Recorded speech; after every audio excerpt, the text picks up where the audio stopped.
Thank you, guys. We appreciate your time. Next, we'll be doing the State House Representative panel's questions. If I could have incumbent Representative Jon Burns and Mr. Daniel Almond to the stage, please. Careful to watch your step. Don't want to practice that CPR tonight. Just a reminder to try to speak into the microphones as much as you can. Remember that you don't necessarily have to turn to the panelists to answer your questions. You can turn to the audience as well.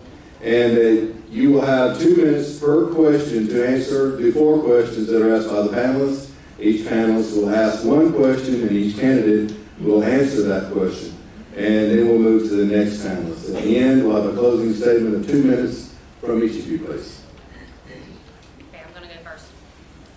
This first question is for you, Mr. Almond.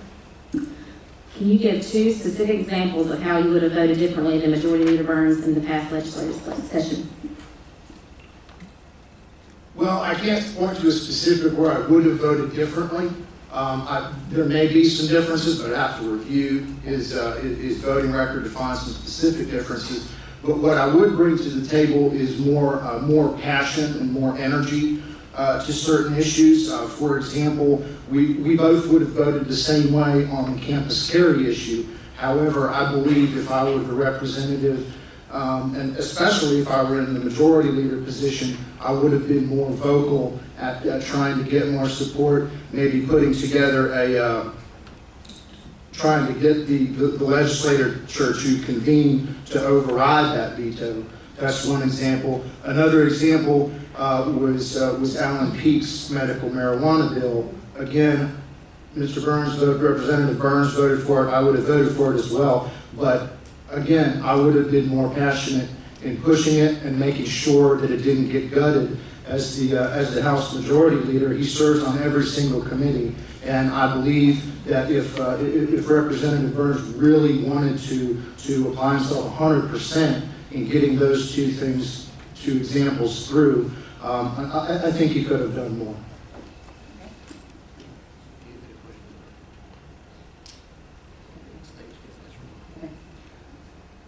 Ms. Burns, can you explain why you were not as vocal as Mr. Almond says you were on the gun bill that just recently went through or did not go through? Thank you.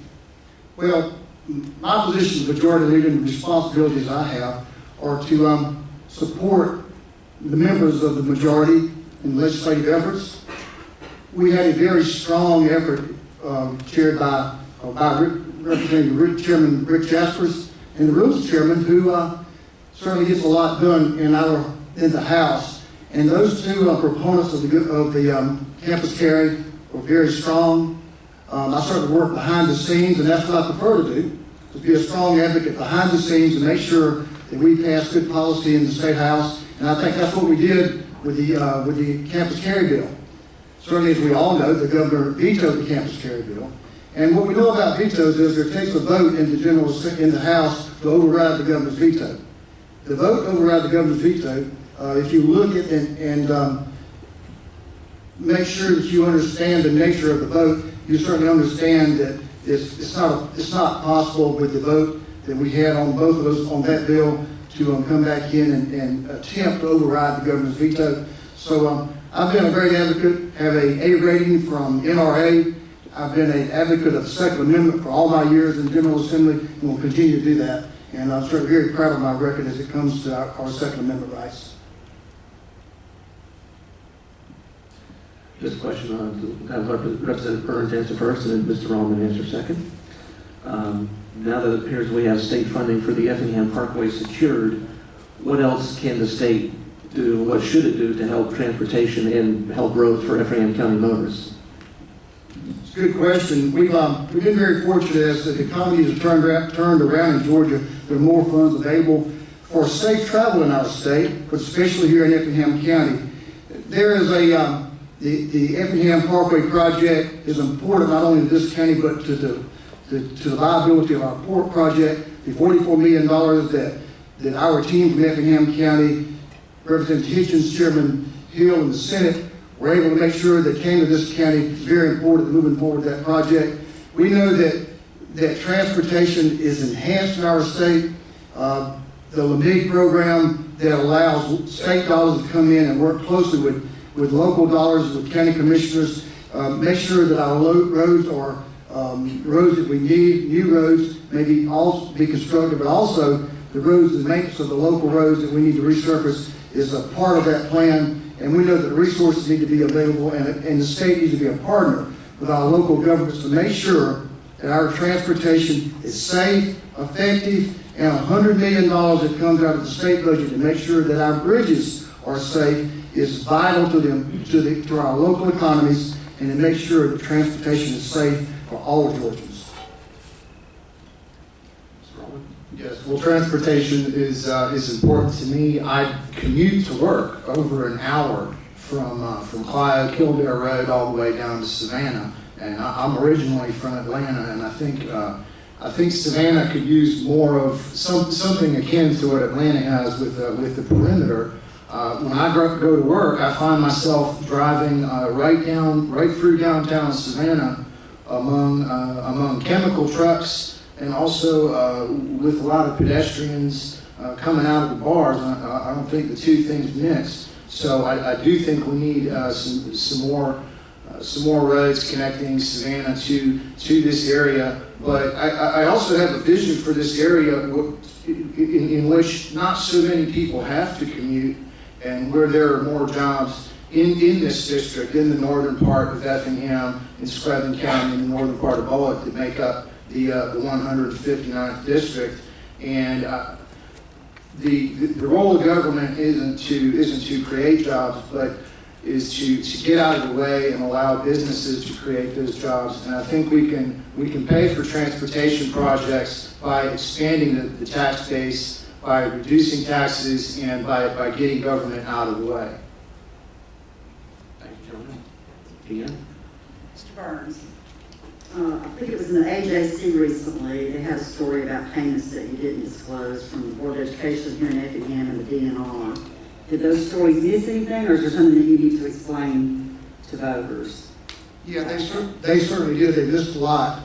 My ethics filings since I've been in the House have always been thorough, complete. In many cases, went beyond what was required by the law to report in our ethics filings. Business with local government, we're not required to file any business we do with local government. But I would say to you that we have our local boards of government in this county are people of integrity. We've seen some of them here tonight. And we know that our local dollars, many times we make a huge effort to make sure they stay local.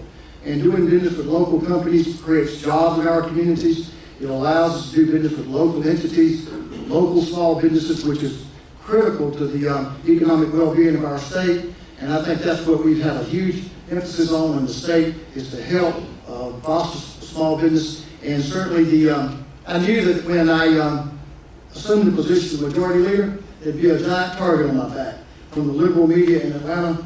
And there's not any accountability in the media these days in some areas, and they've chosen to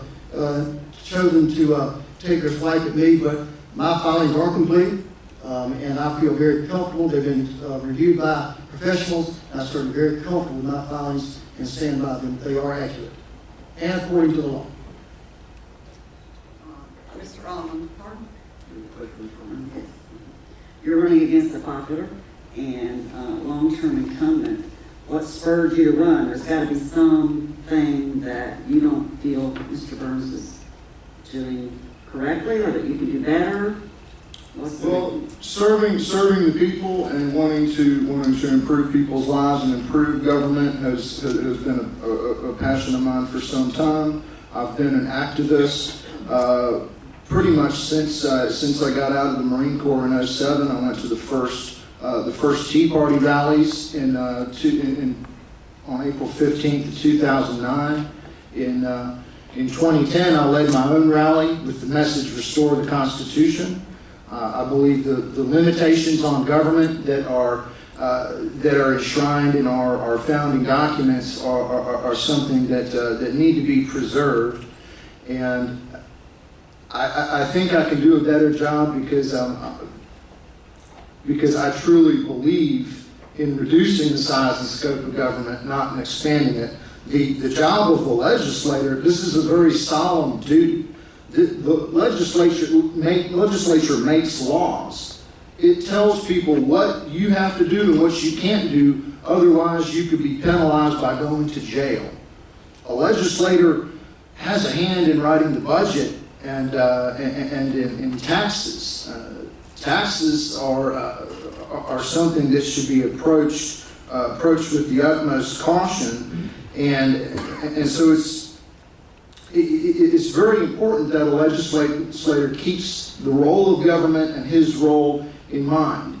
And I don't think Representative Burns has been doing enough to reduce the size and scope of government and to make it transparent. To your question you had asked him about the disclosures, I believe that because it's such a solemn duty that a legislator has, conflicts of interest ought not to just be required that they be disclosed. Conflicts of interest ought to be prohibited. No one who has a hand in spending taxpayer dollars should be receiving through business transactions those same taxpayer dollars. Private credit time. Gentlemen. For the last 3 years, at least on my part, we've attended the Aches and Issues and the other forums in the county. And often Representative Burns and I saw Representative Hitchens talk passionately about the medical marijuana. How can legislation be crafted better to help those suffering from various illnesses? And how can it pass? How could the legislation be passed with better language?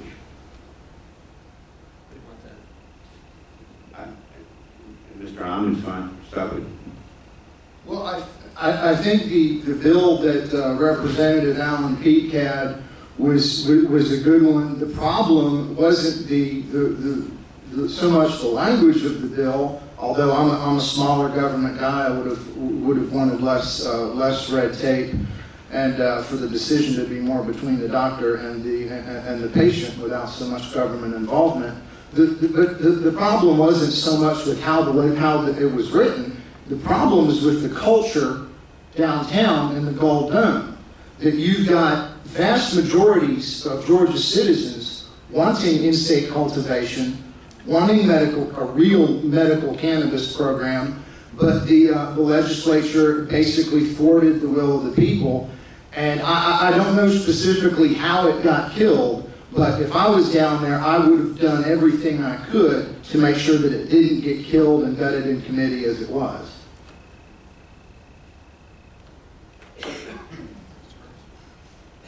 Medical marijuana has been a godsend to a number of citizens of our state. And many of us know them, some of them from here at Effingham County. 2 years ago, we passed our first medical marijuana bill. There were some problems with it, and we came back and addressed some of those issues, insect cultivation and some other issues that affected primarily because of federal law not being adequate on the subject. So we're trying to solve a problem that could be solved federally, but we're trying to solve it here in Georgia for the betterment of our citizens. Representative Peake worked very diligently on the bill this year to expand treatments, and I supported Representative Peake in his efforts. We helped him work it in committee, but at the end of the day, Lord, the public safety community decided that we could not safely have in-state cultivation and some other areas that we thought should be covered. So Representative Peake amended his bill, rewrote his bill, brought it back. We passed it through the House and added some conditions to it, PSD and some other conditions, chronic pain and some cancer language that was added to the bill to make sure it broadened the coverage of medical cannabis in the state.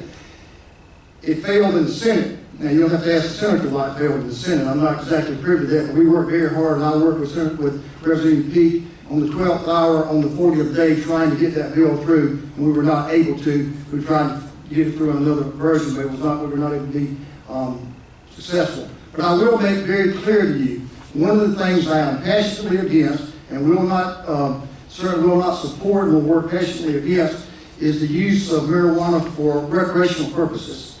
It's caused lots of problems in other states. We don't need those problems in Georgia, and I'll fight to the end to make sure that we don't do that in Georgia. Medical cannabis, yes. Recreational marijuana, no. Thank you, gentlemen. Gentlemen, we'll now ask you for your closing statements. We'll start first with Mr. Almond, and then we'll finish with Representative Burns for your closing statements. Thank you, gentlemen. Well, for those of y'all that don't know, I'm originally from Atlanta.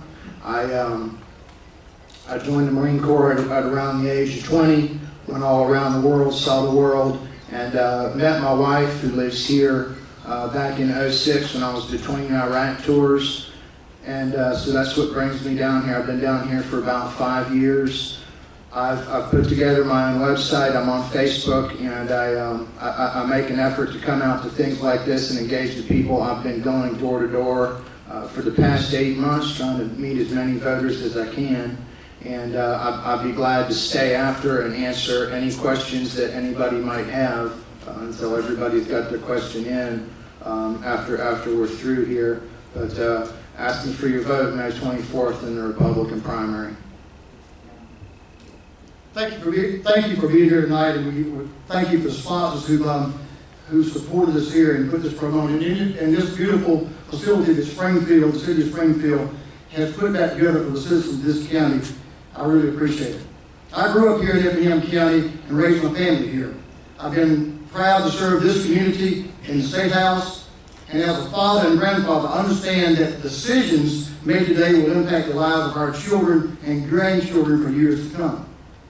So I am proud of my record of honoring my promise to put our community and its values first while planting the seeds to grow a brighter future for our state. During my time in office, we have limited the size of government, secured funding for the deepening of the Savannah Harbor, protected our seniors, honored our veterans, and passed pro-business legislation that respects our natural environment. We have balanced our budget, continued to make education and funding the Hope Scholarship key priorities for our state. In the General Assembly, I have been unapologetic in my efforts to protect the right to life, preserve our Second Amendment rights, and to bear arms, and defend our right to practice our faith and provide improved health care access for all Georgians. I am incredibly thankful for the opportunity to serve my neighbors and constituents of House District 159 at the state capitol. I'm asking for your vote because now is not the time to falter. We must keep strong, conservative, common sense leadership representing us in the State House, so our district, our families, and our businesses have the voice they deserve in Atlanta. I humbly ask for your prayers, continued support, and vote of confidence on May 24th. Thank you, and may God bless.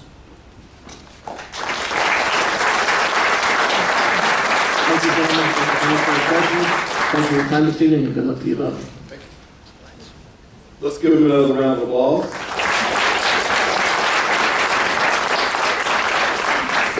On behalf of the Effingham Chamber, I'd like to thank you all for attending tonight. Again, thank you to Hussey, Gay, and Bell for their sponsorship. Thank you to all of our candidates for being with us tonight and for offering themselves for public service.